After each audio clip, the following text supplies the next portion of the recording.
Dans notre cas, on parle de la symétrie centrale des centres M.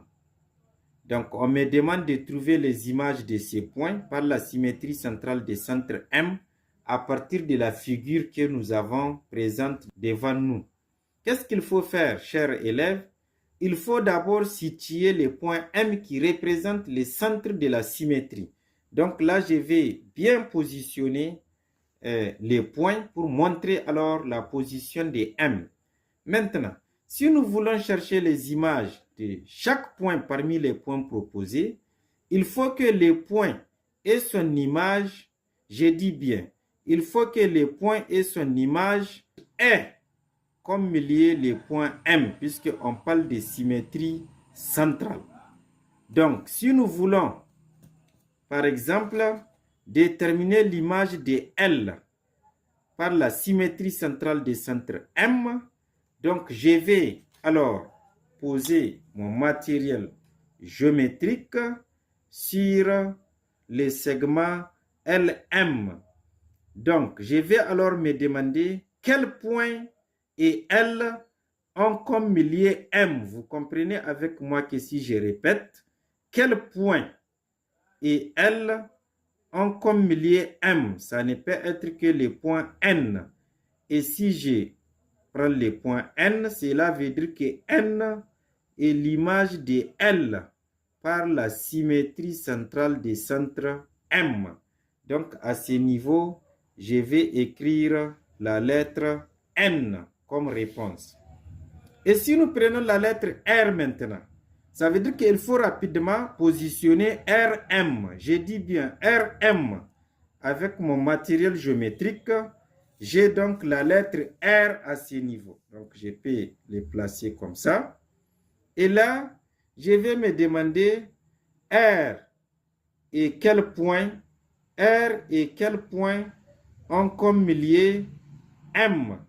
Donc, vous comprenez avec moi que ça ne peut être que le point H. Cela veut dire que H est l'image de R par la symétrie centrale des centres M. Ça veut dire que ici, la bonne réponse, c'est H. Chers élèves, chers apprenants, comprenez avec moi que si H est l'image de R par la symétrie centrale de M, la condition c'est quoi? Il faut que les R, M et H soient alignés.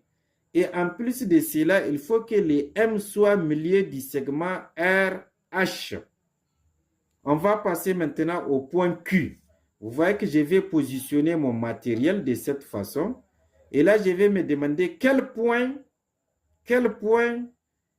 et Q ont comme milieu les points M. Je dis bien, quel point et Q ont comme milieu les points M. Vous comprenez avec moi que ça ne peut être que les points I. Donc, cela veut dire quoi alors? Cela veut dire que I est l'image de Q par la symétrie centrale des centres M. Donc, la bonne réponse ne peut être que I. Et maintenant, on me demande de trouver l'image de A, toujours par la symétrie centrale des centres M. Donc, je vais positionner mon matériel géométrique au niveau de la demi-droite, si vous voulez, à M, c'est-à-dire elle commence par A, elle continue vers M. Et là, si vous regardez très bien les matériels, vous comprenez avec moi que les points Y que nous avons ici et les points A que nous avons ici forment un segment des milieux M. Donc, le milieu du segment AY n'est rien d'autre que M. Cela veut dire quoi? Cela veut dire que Y est l'image de A par la symétrie centrale des centres M. Donc, la bonne réponse ne peut être que Y pour A. Et lorsqu'on parle du point C maintenant, je vais tout simplement tourner les matériels géométriques pour les positionner, n'est-ce pas, par rapport au segment CM. Donc, la question reste la même. Quel point et C forme un segment de milieu M. Vous comprenez avec moi, chers élèves, ça ne peut être que le point W. Donc, c'est-à-dire que le segment C, n'est-ce pas, W a pour milieu M. Cela veut dire que W est l'image du point C par la symétrie centrale des centres M. Donc, la bonne réponse, c'est W. M représente déjà le centre de la symétrie. Ça veut dire que son image est lui-même. C'est ça qu'on appelle un point invariant. L'image de M est M. Donc, je vous laisse alors, partant de cette explication, compléter ces tableaux.